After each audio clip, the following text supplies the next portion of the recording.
ധ്രുവ് തൻ്റെ ക്യാബിനിൽ വർക്ക് ചെയ്തുകൊണ്ടിരിക്കുമ്പോഴാണ് കാർത്തിക ഡോറിൽ മുട്ടിയത്. അവൾ അകത്തേക്ക് കയറി. ഡോക്ടറോട് എനിക്ക് അർജൻറ്റ് കാര്യം സംസാരിക്കാനുണ്ട്. പറയൂ. അത് ഡോക്ടർ ഇന്നലെ അഡ്മിറ്റാക്കിയ റസിയ. അവർ സ്റ്റെപ്പിൽ നിന്ന് വീണ് മുറിവുണ്ടായതല്ല. അവരുടെ ഭർത്താവും അമ്മായിമ്മയും ചേർന്ന് അവരെ ഉപദ്രവിച്ചതാണ്.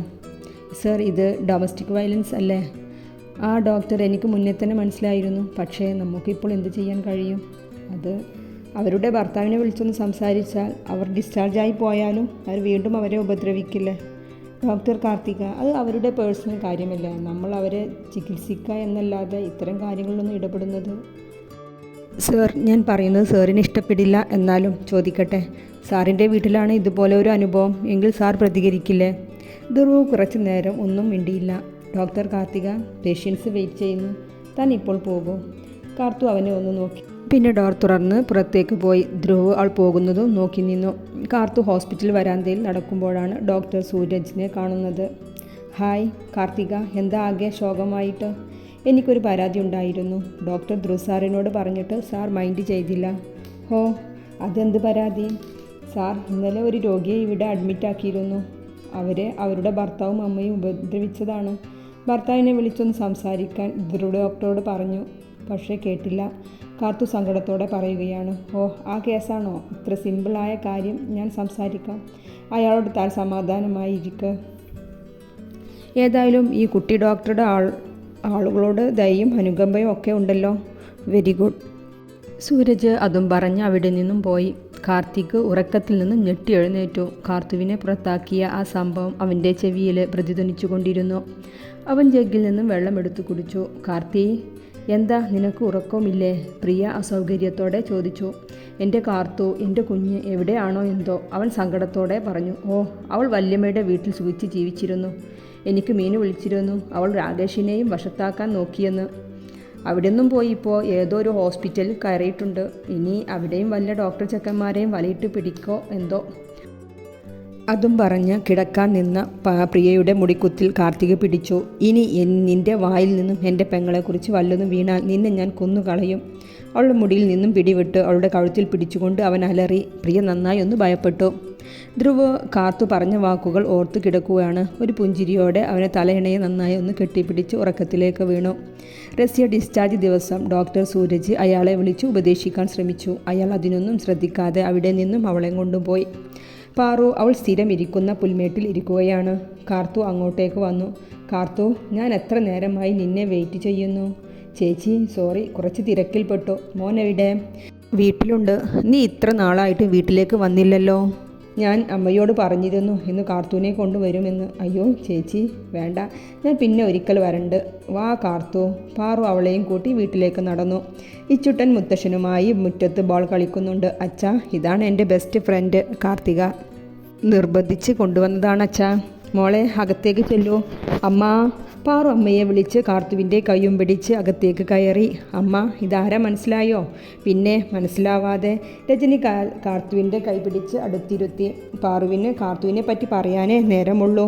പാറു പറഞ്ഞ പോലെ സുന്ദരി കുട്ടിയാണല്ലോ. രജനി കാർത്തുവും പിന്നെ വായി സംസാരിച്ചിരിക്കുന്ന സമയം പാറു ചായയും പലഹാരവുമായി വന്നു. മോള് ചായ കുടിക്ക്. കാർത്തൊരു കപ്പ് ചായ എടുത്ത് ചുണ്ടോട് അടുപ്പിച്ചു. അമ്മ വിളിച്ചുകൊണ്ട് ധ്രുവ് അകത്തേക്ക് കയറിയെന്ന് വന്നു. അവൻ്റെ നോട്ടം പോയത് സോഫയിലിരിക്കുന്ന കാർത്തുവിലേക്കാണ്. പെട്ടെന്നുള്ള ധ്രുവിൻ്റെ ശബ്ദം കേട്ടുകൊണ്ടാണ് കാർത്തു തല ഉയർത്തിയത്. അവൾ വിശ്വസിക്കാൻ പറ്റാതെ അവനെ തന്നെ നോക്കി. താൻ എന്താ ഇവിടെ? ധ്രുവ് അല്പം ഗൗരവം വരുത്തി ചോദിച്ചു. അവൾ പെട്ടെന്ന് ഇരുന്നിടത്ത് നിന്നും എഴുന്നേറ്റ് പാറുവിനെ നോക്കി. ധ്രുവ്, ഇത് എൻ്റെ ഫ്രണ്ട് കാർത്തിക, അവൾ വേഗം പറഞ്ഞു.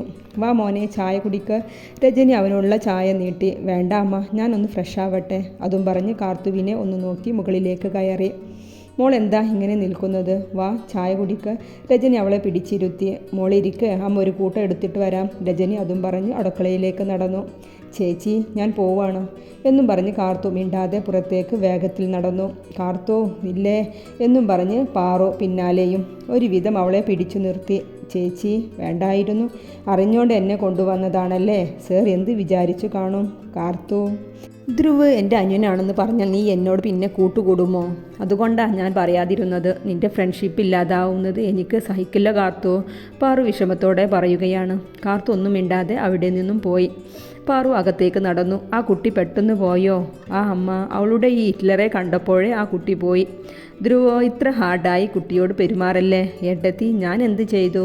എനിക്കെന്താ പ്രശ്നം നിങ്ങളുടെ ഫ്രണ്ട്ഷിപ്പ് കൊണ്ട്? അവൻ അതും പറഞ്ഞ് എഴുന്നേറ്റ് പോയി. കാർത്തു പേഷ്യൻറ്റിൻ്റെ മെഡിക്കൽ റിപ്പോർട്ട്സ് കാണിക്കാൻ ധ്രുവിൻ്റെ റൂമിലേക്ക് വരികയായിരുന്നു. അടുത്തെത്തിയപ്പോൾ ധ്രുവ് ഹോസ്പിറ്റൽ സ്റ്റാഫിനോട് ഷൗട്ട് ചെയ്യുന്നതാണ് കേൾക്കുന്നത്. അവൾ വേഗം തിരിച്ചു പോന്നു. ഡോക്ടർ ബീന, എന്താണ് പ്രശ്നം? ധ്രുവ് സാറ് സ്റ്റാഫിനോട് ദേഷ്യപ്പെടുന്നുണ്ടല്ലോ. നീ അറിഞ്ഞില്ലേ? അവർ തമ്മിൽ ചുറ്റിക്കളി നടന്നുകൊണ്ടിരിക്കുന്നുണ്ട്. സർ കുറച്ചായി നോട്ട് ചെയ്തിരുന്നു. സാറിന് ഹോസ്പിറ്റലിലെ സ്റ്റാഫിൻ്റെ ഈ കളികളൊന്നും ഇഷ്ടമില്ല, അതിൻ്റേതാ. ഡോക്ടർ ബീന അതും പറഞ്ഞ് ഫയലെടുത്തു പോയി. കാർത്തുവിന് എന്തൊക്കെയോ അസ്വസ്ഥത തോന്നുന്നുണ്ട്. ധ്രുവ് വൈകിട്ട് റൗണ്ട്സ് കഴിഞ്ഞ് വരുമ്പോഴാണ് കാർത്തുവിനെ കാണുന്നത്. അവൾ അവൻ്റെ മുഖത്തേക്ക് പോലും നോക്കാതെ സൈഡിലൂടെ കടന്നുപോയി. എന്നാൽ ധ്രുവിൻ്റെ കണ്ണുകൾ അവൾ അടുത്ത് എത്തുവോളം അവളിൽ തന്നെ ആയിരുന്നു. ഏട്ടത്തി പറയുന്നത് പോലെ ഒരു കൊച്ചു സുന്ദരി തന്നെ, പക്ഷെ അല്പം കുറുമ്പിയാണ്. അവനൊന്ന് പുഞ്ചിരിച്ചു. ഡോക്ടർ കാർത്തിക. പിൻവിളി കേട്ടുകൊണ്ടാണ് കാർത്തു തിരിഞ്ഞു നോക്കി. ധ്രുവ് അവളുടെ അടുത്തേക്ക് നടന്നു. താൻ ബിസിയാണോ? അല്ല ഡോക്ടർ, എന്തേ? എന്നാ വാ, നമുക്ക് ക്യാൻറ്റീനിൽ പോയി ഒരു ചായ കുടിക്കാം. ധ്രുവ് അത് പറഞ്ഞ് മുന്നിൽ നടന്നു. കാർത്തു ബാക്കിലും. ഓ, ഈ കാട്ടുമാക്കാൻ ഒന്ന് സ്പീഡ് കുറച്ച് നടന്നൂടെ? അവൾ പിറുപിറുത്തുകൊണ്ട് സ്പീഡിൽ നടന്നു. ചെന്ന് മുട്ടിയതും അവൻ്റെ നെഞ്ചിലും. അവൾ ബ്രേക്ക് ഇട്ട പോലെ നിന്നു. തലയുർത്തി നോക്കി. താൻ എന്തെങ്കിലും പറഞ്ഞോ? അവൾ ആ നൃത്തത്തിൽ തന്നെ ഇല്ല എന്ന് തലയിളക്കി കാണിച്ചു. അവനൊന്ന് മൂളി വഴി മാറിക്കൊടുത്തു. കൈകൊണ്ട് മുന്നിലേക്ക് നടക്കാൻ ആംഗ്യം കാണിച്ചു. അവൾ വേഗം മാറി നടന്നു. അവർ ഇരുവരും ചായ കുടിച്ച് ഇരിക്കുകയാണ്. തൻ്റെ വീട്ടിൽ ആരൊക്കെയുണ്ട്? ധ്രുവ് സംസാരത്തിന് തുടക്കമിട്ടു. അവൾ ഒരു നിമിഷം അവനെ നോക്കി, പിന്നെ മറ്റെങ്ങോ നോക്കി. അമ്മ +2 പഠിക്കുമ്പോൾ മരിച്ചുപോയി. അച്ഛൻ ഹൗസ് സർജൻ ചെയ്തുകൊണ്ടിരിക്കുമ്പോഴും. അവളൊന്ന് നിർത്തി അവൻ്റെ മുഖത്തേക്ക് നോക്കി.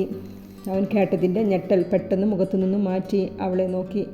ഇവിടെ വരുവോളം വല്യമ്മക്കൊപ്പമായിരുന്നു. അവൾ പറഞ്ഞു നിർത്തി. അവളുടെ കണ്ണുകൾ കലങ്ങി ചുവന്നിരുന്നു. പിന്നെ അവന് കൂടുതലൊന്നും ചോദിക്കാൻ തോന്നിയില്ല. പിന്നെ ഏട്ടത്തിയോടുള്ള കൂട്ടുവിടണ്ട കേട്ടോ, വീട്ടിലേക്ക് എന്നെ കയറ്റില്ല അമ്മയും മോളും. അവൻ വിഷയം മാറ്റിക്കൊണ്ട് പറഞ്ഞു. ഏട്ടത്തിയുടെ മുഖത്ത് ഇപ്പോഴാണ് പ്രസരിപ്പുണ്ടായത്, തന്നെ കണ്ടപ്പോൾ മുതൽ. ആക്ച്വലി ഞങ്ങൾ എറണാകുളത്തായിരുന്നു. ഏട്ടൻ്റെ മരണവും ഞങ്ങൾക്ക് എല്ലാവർക്കും വലിയ ഷോക്കായിരുന്നു. അതിൽ നിന്നെല്ലാമുള്ളൊരു രക്ഷപ്പെടലാണ് ഇവിടേക്കുള്ള താമസം. എൻ്റെ സംസാരം തനിക്ക് ബോറടിക്കുന്നുണ്ടോ? ധ്രുവ് അവളുടെ മുഖത്തേക്ക് നോക്കി. ഇല്ല എന്ന് തല കാണിച്ചു. ഡോക്ടർ കാർത്തിക, ഹോസ്പിറ്റൽ എല്ലാവരോടും നല്ല ഫ്രീ ആയിട്ടാണല്ലോ സംസാരിക്കാറ്. ഞാൻ എന്തെങ്കിലും ചോദിച്ചാൽ മാത്രം ഈ ആക്ഷൻ. സോറി സർ, ഞാൻ ഓക്കെ, ഇറ്റ്സ് ഓക്കെ. താൻ ആ ഒരു ദിവസം മാത്രമാണല്ലോ സാരി ഉടുത്ത് കണ്ടിട്ടുള്ളൂ. എന്തേ? ഞാൻ അന്ന് വഴക്ക് പറഞ്ഞത് കൊണ്ടാണോ? അവൻ ചോദ്യഭാവത്തിൽ അവളുടെ മുഖത്തേക്ക് നോക്കി. അല്ല സാർ, തിരക്കിട്ടിറങ്ങുമ്പോൾ സാരി ഉടുക്കാനൊക്കെ കുറേ സമയം വേണം, അതാ. അവൾ വേഗം പറഞ്ഞു. അല്ലെങ്കിലും സ്ത്രീകൾക്ക് നമ്മുടെ നാട്ടിൽ ഏറ്റവും ഭംഗിയുള്ള ഡ്രസ്സ് സാരി തന്നെയാണ്.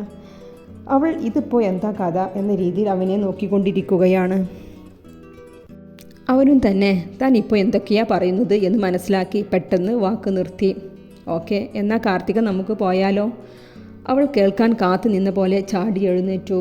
അവൻ അത് കണ്ടൊന്ന് പുഞ്ചിരിച്ചു. ഇരുവരും എഴുന്നേറ്റ് നടന്നു. കാർത്തോ ഡോക്ടർ ദീപയുമായി സംസാരിച്ചിരിക്കുകയാണ്. ഞങ്ങൾ ഡോക്ടർ ധ്രുവുമായിട്ട് അമേരിക്കയിൽ നിന്നുള്ള പരിചയമാണ്. കാർത്തിക, ധ്രുവ് സാർ MBBS അമേരിക്കയിൽ നിന്നാണോ കഴിഞ്ഞത്? നോ കാർത്തിക, അവൻ തൃശ്ശൂരാണ് MBBS എടുത്തത്. മാസ്റ്റേഴ്സ് എടുത്തത് അമേരിക്കയിലും. അവരുടെ സംസാരം അങ്ങനെ നീണ്ടു. കാർത്തുവിൻ്റെ ചിന്ത മുഴുവനും പിന്നെ ദീപയുമായുള്ള സംസാരത്തിൽ ആയിരുന്നു. അവൾ ഹോസ്പിറ്റലിൽ നിന്ന് വന്നതും ഡ്രസ്സ് പോലും മാറ്റാതെ ലാപ്പ് ഓൺ ചെയ്തു. അവൻ്റെ പേര് ടൈപ്പ് ചെയ്തതും അതിൽ വരുന്ന അവൻ്റെ ഫോട്ടോസുകൾ അവളെ ആകെ തളർത്തിക്കളഞ്ഞു. അവനെ എവിടെയോ കണ്ടിരുന്നല്ലോ എന്ന് അവളുടെ സംശയത്തിനുള്ള മറുപടി കിട്ടി. അവളുടെ മനസ്സിലൂടെ അന്നത്തെ ഹോട്ടൽ സംഭവം കടന്നുപോയി. നീ ഇതുവരെ പോയില്ലേ? ധ്രുവ് കാർ ബാക്കിലേക്കെടുത്ത് യൂണിഫോം ഡ്രസ്സിൽ റോഡിൻ്റെ അരികെ നിൽക്കുന്ന കാർത്തുവിനോടായി ചോദിച്ചു. അവൾ കാറിലേക്ക് ഒന്ന് നോക്കി, പിന്നെ കാറിൻ്റെ അടുത്തേക്ക് വന്നു. എന്നെ എൻ്റെ വീട്ടിലേക്കൊന്ന് ആക്കിത്തരുമോ? അവൾ കണ്ണുകൾ നിറച്ച് ചോദിച്ചു. അവൻ അവളുടെ മുഖത്തേക്കൊന്ന് സൂക്ഷിച്ചു നോക്കി. അവൾ ഷോളിൻ്റെ അറ്റം കൊണ്ട് മുഖം മറച്ചത് കാരണം അവന് മുഖം വ്യക്തമായി കാണുന്നില്ലായിരുന്നു. അസ്വസ്ഥതയോടെ അവൻ ചുറ്റും നോക്കി. വന്ന് കയറ്. അവൻ ഫ്രണ്ട് ഡോർ തുറന്നു കൊടുത്തു. അവൾ വേഗം കയറിയിരുന്നു. എവിടെയാണ് വീട്? അവൾ വഴി പറഞ്ഞു കൊടുത്തു.